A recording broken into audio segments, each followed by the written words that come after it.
याद रखे दोस्तों, साथियों, मित्रों, ग्राम पंचायत हरपुर से पैक्स अध्यक्ष पद की कुशल कर्मठ योग्य शिक्षित महिला उम्मीदवार हैं राधिका देवी।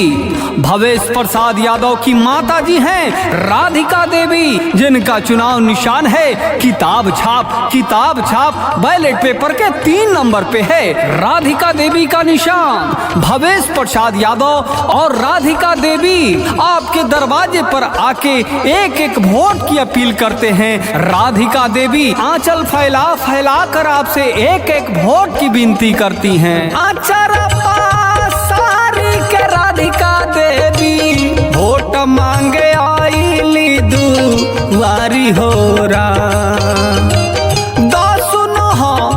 जोड़ी भवेश बाबू वोट मांगे आईले दुआरी हो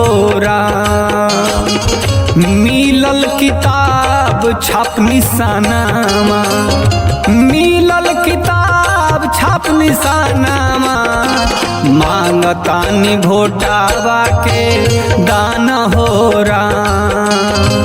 मिलल बा किताब छाप निशानामा, मांगतानी भोटावा के दान हो ए भैया किताब छाप के नहीं के भुलाए के। किताब छाप बैलेट पेपर के 3 नंबर पे बा किताब छाप।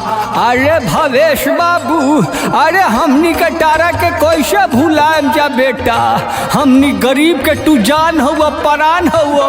आ तोहरे माता जी जब पैक्स से खड़ा बड़ी तो हमनी के सहारा बा बेटा। हमनी के राधिका देवी के रेखा तोड़ मत से जिटाएम जा। हमनी के चुनाव निशान याद बा किताब छाप, बैलेट पेपर के 3 नंबर पर बा किताब छाप। जीवन भर करब सेवादारी ए भैया भवेश प्रसाद यादव के दिल में बा कि हम जीवन भर अपना पंचायत के लोग के सेवा करी। सेवा करते करते भले हमार जान चल जाओ, लेकिन हम सेवा करब ए चाचा। जीवन भर करम सेवादारी, जनता खातिर जाई भले जान हो चाचा चाची भैया ना भूलई हो, चाचा चाची भैया ना भूलई हो। किताब छाप मिलल बानी शान हो भैया भाभी कबो ना भूलई हो। किताब छाप मिलल बानी शान हो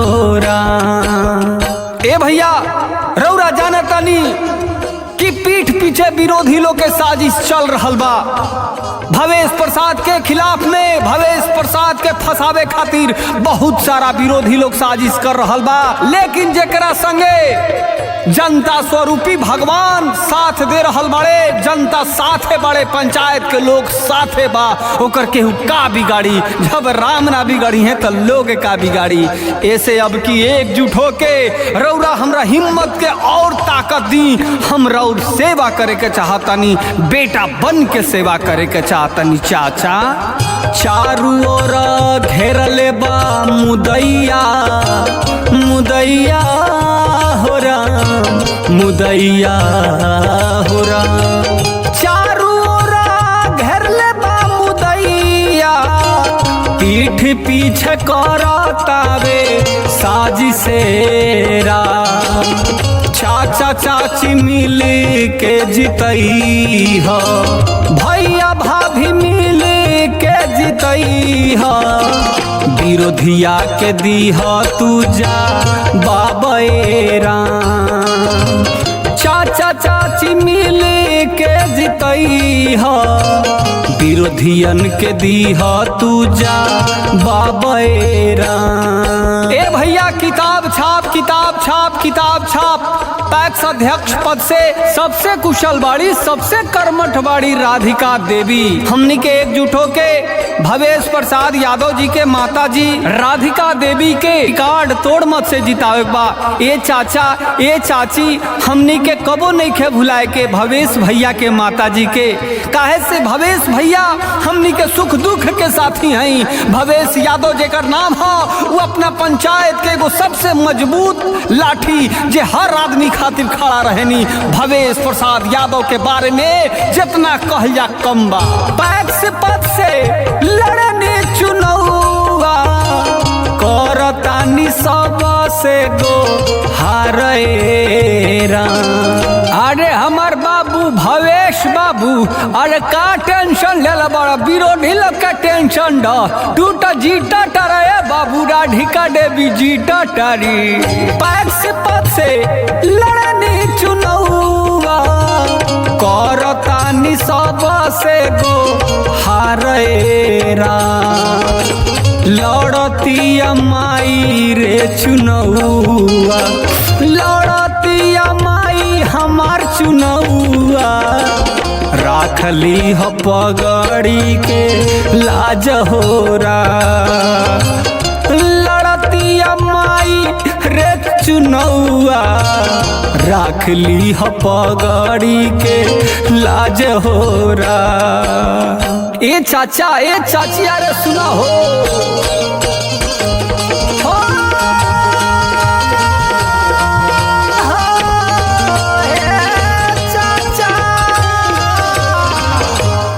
याद रखे दोस्तों, साथियों, मित्रों, ग्राम पंचायत हरपुर से पैक्स अध्यक्ष पद की कुशल कर्मठ योग्य शिक्षित महिला उम्मीदवार हैं राधिका देवी।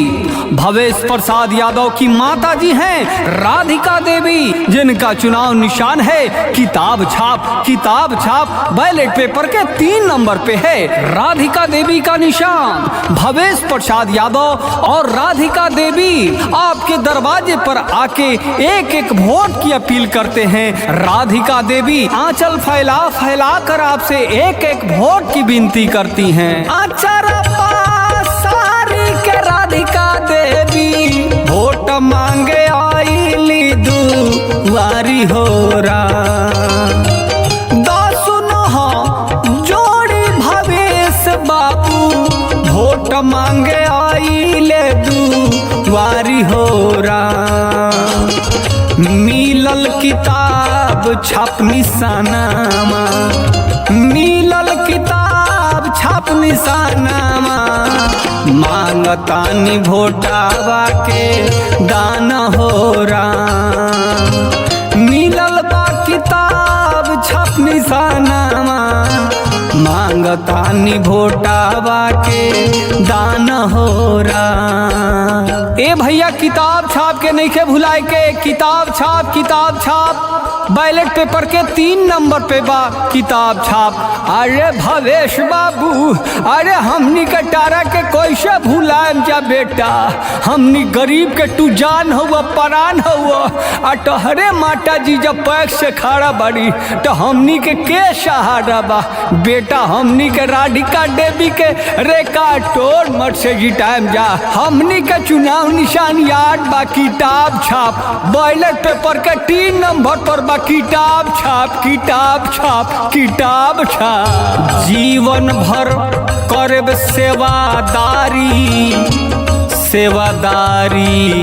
ए भैया भवेश प्रसाद यादव के दिल में बा कि हम जीवन भर अपना पंचायत के लोग के सेवा करी। सेवा करते करते भले हमार जान चल जाओ, लेकिन हम सेवा करब ए चाचा। जीवन भर करम सेवादारी, जनता खातिर जाई भले जान हो राम। चाचा चाची भैया ना भूलई हो, चाचा चाची भैया ना भूलई हो। किताब छाप मिलल बानी शान हो राम। भैया भाभी कबो ना भूलई हो। किताब छाप मिलल बानी शान हो राम।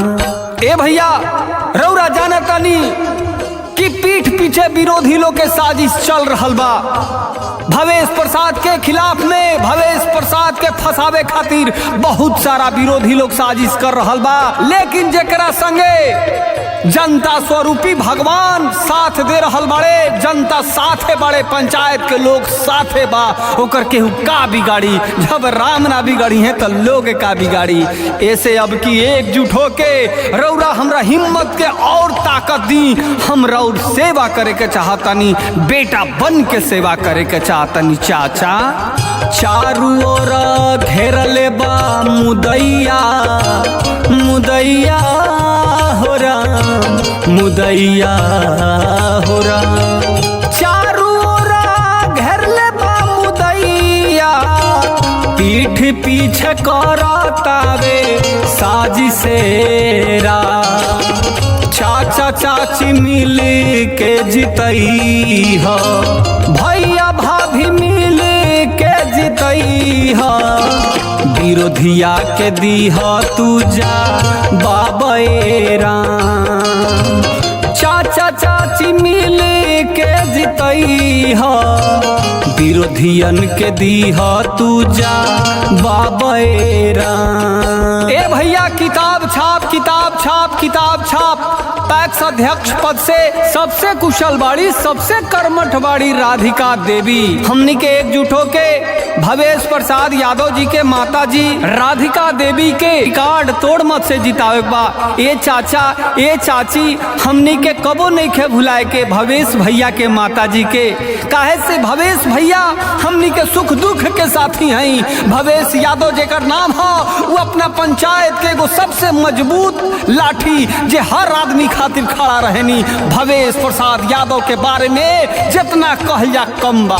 पैक्स पद से लड़ने चुनौआ करतानी सब से गो हारेरा। अरे हमार बाबू भवेश बाबू, अरे का टेंशन लेला बड़ा, विरोधी लोग का टेंशन ड टूटा जीता टरे बाबू राधिका देवी जीता टरी। पैक्स पद से लड़ने चुनौआ करतानी सब से गो हारेरा। लड़तिया माई रे चुनौआ, लड़तिया माई हमार चुनौआ, राखली हो पगड़ी के लाज होरा। लड़तिया माई रे चुनौआ, राखली हो पगड़ी के लाज होरा। ए चाचा ए चाची अरे सुना हो।